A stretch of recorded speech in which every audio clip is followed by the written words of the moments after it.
नमस्कार। जदि आपण जड़े इच्छा राशि जात व्यक्ति अटंती तेबे मु आपण को केवल गोटे कथा कहबी जे आपण वर्तमान जहाँ भी समस्यार सम्मुखीन होता ना कहीं मु आपण को ग्यारंटी सह लिखित भाव में कहीपरि जे 13 अगस्त 2025 ठारू अर्थात गतकाली ठारू आपण संपूर्ण एक वर्ष पाई भाग्यर सपोर्ट सह पुणी प्रत्यावर्तन करने को जाउछंती एवं यार सबुठार गुरुत्वपूर्ण कारण हेउची जे आपणक कुंडलीर अत्यंत जोगकारक ग्रह देवगुरु बृहस्पति राहुंक जंजाल मुक्त होई निज नक्षत्र पुनर्वसु नक्षत्र रे प्रवेश करि सारिछंती जहा 18 अक्टोबर 2025 पर्यंत आपणक अष्टम घरे रहिबो।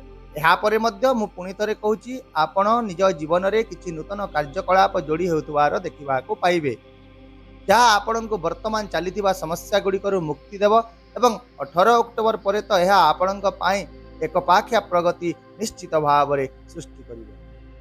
କିନ୍ତୁ ଏହି ସମୟରେ କ'ଣ ସବୁ ବଡ଼ ପରିବର୍ତ୍ତନ ଘଟିବାକୁ ଯାଉଛି ତାକୁ ଆପଣ ଗୋଟିଏ ପରେ ଗୋଟିଏ ବୁଝନ୍ତୁ। ପ୍ରଥମ ସ୍ଥିତିରେ 13 ତାରିଖ ଗତକାଲି ହୋଇଯାଇଛି ଏବଂ ଆଜିଠାରୁ ଆପଣ ଅନୁଭବ କରିବେ ଯେ ଆପଣଙ୍କ ପାଇଁ ଯେଉଁ ମାନସିକ ଚାପ ଅବସାଦ ଏବଂ କାମରେ ବାଧା ସୃଷ୍ଟି ହେବାର ପରିସ୍ଥିତି ବାରମ୍ବାର ଦେଖାଯାଉଥିଲା ସେ ସବୁରୁ ଦେବଗୁରୁ ବୃହସ୍ପତି ଆପଣଙ୍କୁ ମୁକ୍ତ କରିବାକୁ ଯାଉଛନ୍ତି। ପୁନର୍ବସୁ ନକ୍ଷତ୍ର ହେଉଛି ଦେବଗୁରୁ ବୃହସ୍ପତିଙ୍କ ନିଜସ୍ୱ ନକ୍ଷତ୍ର ଏବଂ ଯେତେବେଳେ ଦେବତାମାନେ ରାକ୍ଷସ ନକ୍ଷତ୍ରରୁ ବାହାରି ନିଜସ୍ୱ ନକ୍ଷତ୍ରରେ ପ୍ରବେଶ କରିଥାନ୍ତି ସେତେବେଳେ ଏହି ଶ୍ରେଷ୍ଠ କାରକ ଗ୍ରହ ଗୁଡ଼ିକ 100 ଗୁଣ ଅଧିକ ଶକ୍ତିଶାଳୀ ହୋଇଯାଆନ୍ତି ଏବଂ ଏହାର ଶ୍ରେଷ୍ଠ ପ୍ରଭାବ ଆପଣଙ୍କ ପାଇଁ ହିଁ ଆସୁଛି। ତେବେ ଆପଣ ପ୍ରଥମ ସ୍ଥିତିରେ ଅନୁଭବ କରିବେ ଯେ ଯେଉଁ ମାନସିକ ଚାପ टेंशन डिप्रेशन ଆପଣଙ୍କ ପାଇଁ କ୍ରିଏଟ୍ ହୋଇଥିଲା ସେଥିରୁ ଆପଣ ମୁକ୍ତ ହେବେ। ଦେବଗୁରୁ ବୃହସ୍ପତିଙ୍କ ଆଶୀର୍ବାଦରେ ବିଚ୍ଛା ରାଶିର ଜାତ ବ୍ୟକ୍ତିଙ୍କ ଜୀବନରେ ଯେଉଁ ଦ୍ୱିତୀୟ ବଡ଼ ଆଶୀର୍ବାଦ ରହିଛି ତାହା ହେଲା ବର୍ତ୍ତମାନ ପର୍ଯ୍ୟନ୍ତ ଆପଣ ଯେଉଁ ନିଜ ପରିବାରର ସ୍ୱାସ୍ଥ୍ୟ ସହିତ ଜଡ଼ିତ ଖର୍ଚ୍ଚ ଦେଖିବାକୁ ପାଉଛନ୍ତି ହସ୍ପିଟାଲରେ ଭର୍ତ୍ତି ଖର୍ଚ୍ଚ ଦେଖାଯାଉଛି ଅନାବଶ୍ୟକ ଖର୍ଚ୍ଚ ଆପଣଙ୍କ ସଞ୍ଚୟକୁ ସନ୍ତୁଳିତ ହେବାକୁ ଦେଉନାହିଁ ଏସବୁଥିରୁ ଆପଣ ଦେଖିବାକୁ ପାଇବେ ଯେ ଆପଣଙ୍କ ସ୍ୱାସ୍ଥ୍ୟରେ ହେଉଥିବା ଖର୍ଚ୍ଚ ସ୍ୱାସ୍ଥ୍ୟ ଯୋଗୁଁ ହେଉଥିବା ଚାପ ଆପଣ ଏଥିରୁ ମୁକ୍ତି ପାଇବା ଆରମ୍ଭ ହୋଇଯିବ। ଆପଣଙ୍କ ବ୍ୟକ୍ତିତ୍ୱର ଅବସ୍ଥା ବହୁତ ଭଲ ହେବାକୁ ଯାଉଛି ଏବଂ ଦେଖାଯାଉଥିବା ହସ୍ପିଟାଲରେ ଭର୍ତ୍ତି ଖର୍ଚ୍ଚ ମଧ୍ୟ ଶେଷ ହେବାକୁ ଯାଉଛି। କଳିଯୁଗରେ ପ୍ରତ୍ୟେକ ବ୍ୟକ୍ତିଙ୍କୁ ଯାହା ତାଙ୍କ ଜୀବନରେ ନିହାତି ଆବଶ୍ୟକ ସେହି ତୃତୀୟ ବଡ଼ ଆଶୀର୍ବାଦ ଏବେ ଦେବଗୁରୁ ବୃହସ୍ପତି ଆପଣମାନଙ୍କୁ ଦେବାକୁ ଯାଉଛନ୍ତି। କିନ୍ତୁ ସେହି ଜିନିଷଟି କ'ଣ ତାହେଲେ ବନ୍ଧୁଗଣ ତାହା ହେଉଛି ଆପଣଙ୍କୁ ଆର୍ଥିକ ଦୃଷ୍ଟିକୋଣରୁ ଶକ୍ତିଶାଳୀ କରିବା। ଏପର୍ଯ୍ୟନ୍ତ ଆପଣଙ୍କ ପାଖକୁ ଟଙ୍କା ତ ନିଶ୍ଚିତ ଭାବରେ ଆସୁଥିଲା କିନ୍ତୁ କେଉଁଠିକୁ ଚାଲି ଯାଉଥିଲା ତାହା ଆପଣ ବୁଝିପାରୁନଥିଲେ ହେଲେ ଏବେ ଆପଣ ଦେଖିବେ ଯେ ଆପଣଙ୍କ ଜୀବନରେ ଟଙ୍କା ଦୃଷ୍ଟିକୋଣର ସ୍ଥିତି ବା ଆର୍ଥିକ ସ୍ଥିତି ଏକ ସ୍ତମ୍ଭ ଭଳି ଗଣ୍ଠି ସୃଷ୍ଟି କରିବ। ସଞ୍ଚୟର ଦୃଷ୍ଟିକୋଣ ଭଲ ରହିବ ଆପଣଙ୍କ ବ୍ୟାଙ୍କ ବାଲାନ୍ସ ବୃଦ୍ଧି ହେବ କାରଣ ଟଙ୍କା ବିନା ଏହି କଳିଯୁଗରେ କିଛି ସମ୍ଭବ ନୁହଁ ବନ୍ଧୁଗଣ ଏବଂ ଏହା ଆମେ ସମସ୍ତେ ମଧ୍ୟ ଭଲ ଭାବରେ ଜାଣୁ। ଏହି ସମାନ ସ୍ଥିତି ଯାହା ପୂର୍ବରୁ ଆପଣଙ୍କ ପାଇଁ ମାନସିକ ଚାପ ସୃଷ୍ଟି କରୁଥିଲା ଏବେ ଆପଣଙ୍କ ପାଇଁ ତାହା ଅନୁକୂଳ ରୂପରେ ଫଳାଫଳ ସୃଷ୍ଟି। ଚତୁର୍ଥରେ ଏକ ବହୁତ ଭଲ କାରକ ସ୍ଥିତି ସୃଷ୍ଟି ହେବ ଏବଂ ପ୍ରତ୍ୟେକ ବ୍ୟକ୍ତି ସେ ରୋଗୀ ହେଉ ଯୋଗୀ ହେଉ କିମ୍ବା ଭୋଗୀ ମଧ୍ୟ ହେଉ ଯିଏ ବି ହୋଇଥାଉ ନା କାହିଁକି ପ୍ରତ୍ୟେକ ବ୍ୟକ୍ତି ନିଶ୍ଚିତ ଭାବରେ ନିଜ ଜୀବନରେ ଭୌତିକ ସୁଖ ଇଚ୍ଛା କରନ୍ତି ଏବଂ ଏହି ଇଚ୍ଛା ପୂରଣ କରିବା ପାଇଁ ଦେବଗୁରୁ ବୃହସ୍ପତି ଚତୁର୍ଥ ବଡ଼ ବରଦାନ ଭାବରେ ନିଜ ନକ୍ଷତ୍ରରେ ଆସି ଏହି ଏକ ବର୍ଷ ଅବଧିରେ ଆପଣଙ୍କୁ ନିଶ୍ଚିତ ଭାବରେ ପ୍ରଦାନ କରିବେ। ନଚେତ୍ ଏହି ଯୋଜନା ଗୁଡ଼ିକ ସେମିତି ମଧ୍ୟ ନିଶ୍ଚିତ ଭାବରେ 13 ଅଗଷ୍ଟ ପରେ ଆରମ୍ଭ ହୋଇଯିବ କିମ୍ବା ଆସନ୍ତା ବର୍ଷର ମଧ୍ୟଭାଗ ପୂର୍ବରୁ ଏକ ନୂତନ ଘର ଯାନବାହନ କିମ୍ବା ଏକ କାର କିଣିବେ। ଏହି ପ୍ରକାରର ସକାରାତ୍ମକ ମନୋଭାବ ଯାହା ଆପଣଙ୍କୁ ଭୌତିକ ସୁଖରେ ପରିପୂର୍ଣ୍ଣ କରିଥାଏ ଦେବଗୁରୁ ବୃହସ୍ପତି ଆପଣଙ୍କ ମନରେ ଏହି ପ୍ରକାରର ଚିନ୍ତାଧାରା ଆଣିବା ଆରମ୍ଭ କରିଦେଇଛନ୍ତି ଏବଂ ଏହାକୁ ପୂର୍ଣ୍ଣ କରିବାରେ ମଧ୍ୟ ସେ ଆପଣଙ୍କୁ ସର୍ବୋତ୍ତମ କାରକ ଏବଂ ସଫଳତା ଯୋଗ ପ୍ରଦାନ କରିବେ। ଆପଣ ଜନସାଧାରଣଙ୍କ ମଧ୍ୟରେ ପ୍ରସିଦ୍ଧି ପାଇବେ ନିଜର ମାଙ୍କର ସ୍ୱାସ୍ଥ୍ୟ ମଧ୍ୟ ମଜବୁତ ହେବ। ଏହାଛଡ଼ା ଯଦି ଆପଣ ନିଜ ମାଙ୍କ ସହିତ ବୁଝାମଣା ଜନିତ ସମସ୍ୟା ଦେଖୁଥିଲେ ତାହା ମଧ୍ୟ ଶେଷ ହୋଇଯିବ ଏବଂ ଏହି ଏକ ବର୍ଷ ମଧ୍ୟରେ ଆପଣଙ୍କ ପାଇଁ ଆଉ ଏକ ଯେଉଁ ବଡ଼ ଲାଭ ଆସୁଛି ତାହା ହେଉଛି ଯେକୌଣସି ପ୍ରକାରରେ ହେଉ ନା କାହିଁକି ହଠାତ୍ ଲାଭର ପରିସ୍ଥିତିର ଯୋଗ ଆପଣଙ୍କ ପାଇଁ ସୃଷ୍ଟି ହେବ। ଆପଣ ବର୍ତ୍ତମାନ ପରିସ୍ଥିତିରେ ଏହା ବୁଝିପାରିବେ ନାହିଁ ଯେ ଏହି ଲାଭ କିପରି ହେବ।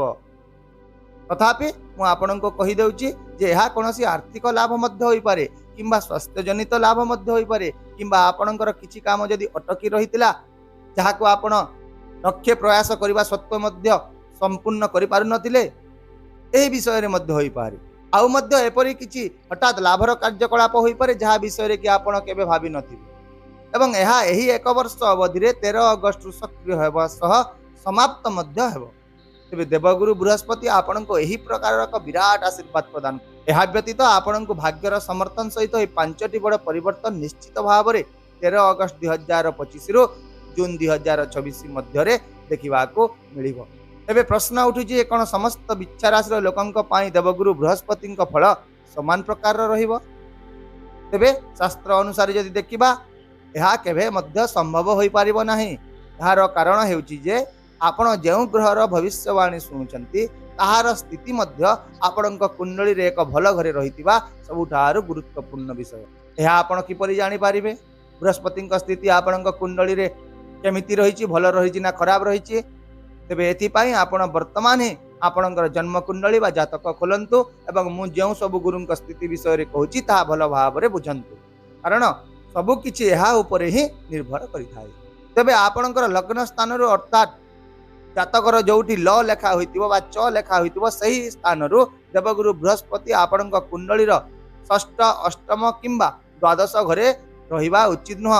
ता सहित जोठारे आपणक कुंडली रे 10 नंबर लेखा जाइछि सेटारे मध्य देवगुरु बृहस्पति रहिबा उचित नुहे कारण एही स्थान गुडी करे बृहस्पति स्थान दोष पाइथांती एवं से कुंडली रो एक कारक ग्रह हेबा सत्त्वे मध्य से आपणक पई अनुकूल फलाफल देई नथांती।